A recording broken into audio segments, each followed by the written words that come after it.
আল্লাহর এই ঈমান বৃদ্ধি করার জন্য আল্লাহর কাছে দোয়া কবুলের জন্য সহজ আর সবচেয়ে মজার একটা কাজ আছে। সেটা হলো অজু থাক না থাক, গোসল থাক না থাক, মাথায় কাপড় থাক না থাক, রান্নাঘরে থাকেন, মাছ করতে থাকেন, রিক্সা চালাতে থাকেন, দুটো কাজ করবেন। একটা হলো আল্লাহর জিকির করবেন, দরুদ পড়বেন, আর একটা হলো দোয়া করবেন। দোয়া মানে হাত তুলতেও জরুরি না।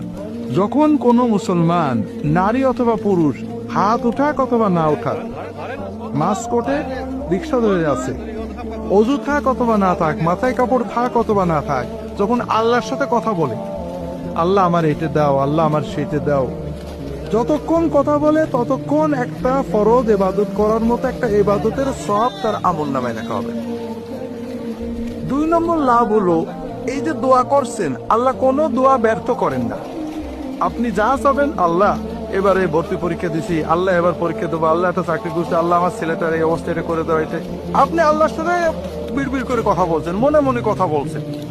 আল্লাহর কাছে যাই চাবেন, আল্লাহ সঙ্গে সঙ্গে দোয়াটা কবুল করে নেবেন।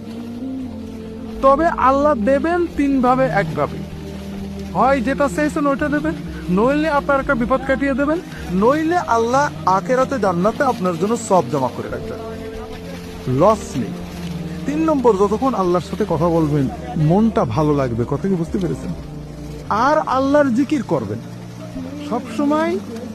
জিকির, দোয়া, দরুদ শরীফ পড়ার জন্য অজু করা জরুরি না, গোসল করা জরুরি না, তুই মাথায় দেওয়া জরুরি না, মেয়েদের মাথায় কাপড় দেওয়া জরুরি না, পাকসা পাওয়া জরুরি না।